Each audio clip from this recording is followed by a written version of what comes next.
कि नहीं, जल्द से जल्द बच्चों से मिलना है, उनका एक सम्मान समारोह आयोजित करना है। जैसे डीपी साहब ने बताया कि इनके गांव से जो बच्चा टॉप की है वो इनके भतीजे हैं। हमको ऐसी फीलिंग आई जब हम सचिन कुमार का देखे कि हमारे जिला से हमारे भी जैसे छोटे भाई ने ही टॉप किया हो, जितनी खुशी इनको हुई होगी मुझे लगता है कि जब अनुप्रिया का देखा और इनका देखा, वाकई चकाई जब सुना कि इनका थोड़ा सा इंटरव्यू भी पढ़े, दिल खुश हो गया। बच्चे मैं चाहती हूँ कि आगे बहुत अच्छा करें आप सब। और ये शुरू से मैं बताती हूँ, जैसे हमारे माता पिता ने हमें दो चीज सिखाई थी बचपन से। हम ठीक घर से थे, हमें कोई दिक्कत नहीं था, फिर भी हमें पढ़ने में बड़ा मन करता था, तो हमेशा दो ही बात वो कहते थे कि शिक्षा एक ऐसा धन है जो कोई चुरा नहीं सकता और कठिन परिश्रम के अलावा कोई रास्ता नहीं है। यही दो चीज मुझे लगता है कि उनकी हमने मानी थी और सभी बच्चों के लिए हम यही कहना चाहेंगे, इन दो मंत्रों को अपने जीवन में हमेशा रखना, क्योंकि यही काम आता है। कब उतार चढ़ाव जिंदगी में कब कहाँ आता है किसी को मालूम नहीं रहता, लेकिन ये दोनों चीजें जो है आपको हमेशा सफलता की सीढ़ी तक लेके जाएंगी।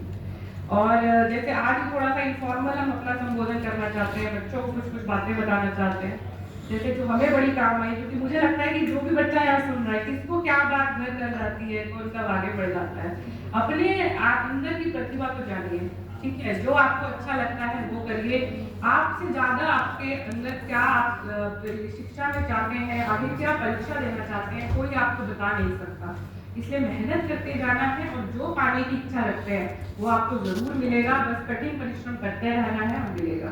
एक चीज और कहना चाहेंगे, गुरु देवो भव। तो पहला गुरु हमारे माता पिता, दूसरे गुरु हमारे शिक्षक हैं। एक बार जोरदार तालियां इन अभिभावकों को,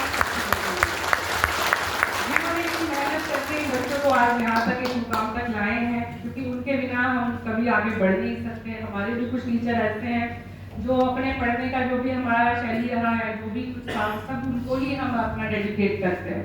और जरूरी नहीं है टॉपर ही होना है, हम कभी फर्स्ट नहीं आए क्लास में, किसी चीज में नहीं आए, जब फर्स्ट आए मेरे को लग रहा है कई बार तो सेकंड भी नहीं आए, तो इससे कोई फर्क नहीं पड़ता। कुछ भी बोले, मेहनत करके जानी है। लेकिन आप सबके बीच में कुछ बोल रहे हैं, आप लोग भी सुन रहे हैं, तो लगता है कुछ मुकाम है, तो आप लोग भी अगर मेहनत करते जाएंगे कभी पीछे नहीं हटना है। दूसरी चीज, जैसे अब हमको जब पढ़ना होता था, छोटे छोटे इंसिडेंट्स बताएंगे, जैसे एसपी साहब ने कहा ब्रह्म मुहूर्त वाली बात, हमारे घर पे बहुत बोलते थे, पढ़िए तो ब्रह्म मुहूर्त में पढ़िए। हमारी दिक्कत ये थी कि हम रात को ही पढ़ सकते थे, तो लेकिन फिर हमने कहा कि नहीं उठा जाता भाई, 4 बजे नहीं पढ़ पाएंगे, लेकिन आप पढ़ के लेकिन कुछ करके दिखाएंगे, तो जैसे पढ़ना हो पढ़िए।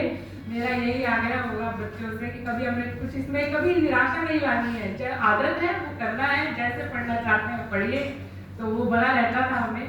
दूसरा था कि हमारी शादी हो गई थी, शादी के बाद बोले कि आईएएस शादी के बाद नहीं बन सकते, हमने कहा बन के दिखाएंगे, शादी के बाद भी बन के दिखाएंगे।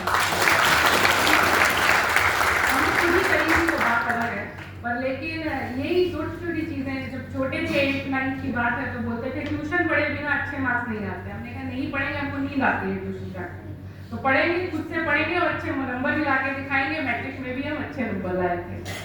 तो यही है, आप अपने आप को सबसे अच्छा आप बच्चे जानते हैं। सचिन कुमार का हम इंटरव्यू पढ़ रहे थे, बच्चे ने लिखा था कि आईएएस बनने में बहुत समय लगता है, इसलिए हम डॉक्टर बनना चाहते हैं। आपने कहा था ये, लेकिन आप बताएं जिस तरीके से आप पढ़ते हैं ना, मुझे लगता है आईएएस जल्दी बन जाएगी जितना डॉक्टर बनना चाहिए। जितना आपने मेहनत करने का वो गुण है, मुझे लगता है कि सही रास्ता, मुझे लगता है हम सब जितना एजुकेशन डिपार्टमेंट है कोशिश करेगा कि स्कॉलरशिप वगैरह आपको मिले, कोचिंग में आपको सहायता मिले। तो जितने मेहनती आप बच्चे हैं, मुझे लगता है कि सबसे छोटे आईएएस अधिकारी आप ही बन जाएंगे। मेहनत करेंगे, बच्चा आपको बहुत प्रतिभा है, आने वाले समय में मुझे लगता है प्रशासन हो या कोई हो, पूरा आपका साथ देगा, आपको पूरा रास्ता दिखाएगा सभी बच्चों को। अनुप्रिया है यहाँ पे, हमारी बेटी को 4था स्थान दिलाई है, कहाँ है, आपको बहुत बहुत बधाई बेटा, आगे बढ़ते जाना है।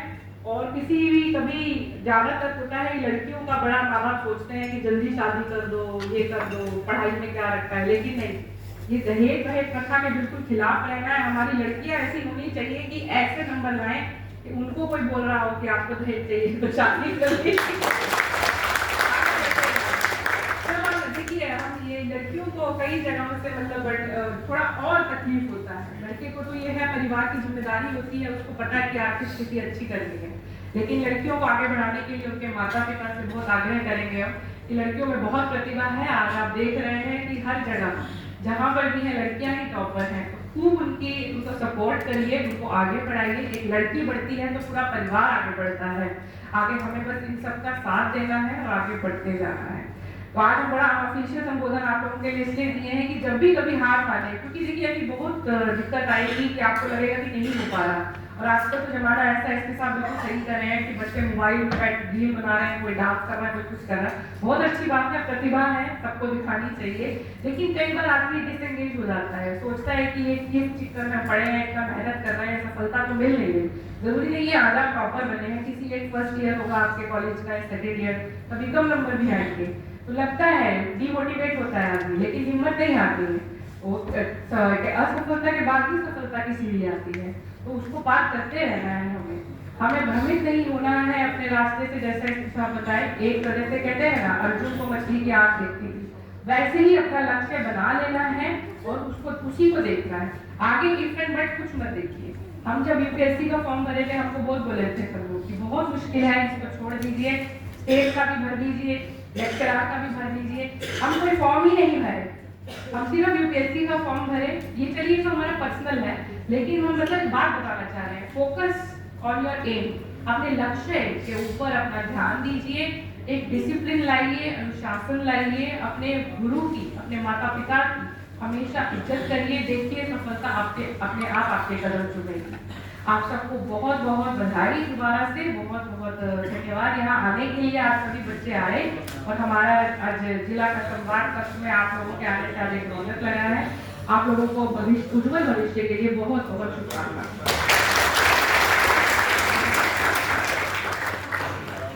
बहुत बहुत धन्यवाद मैडम।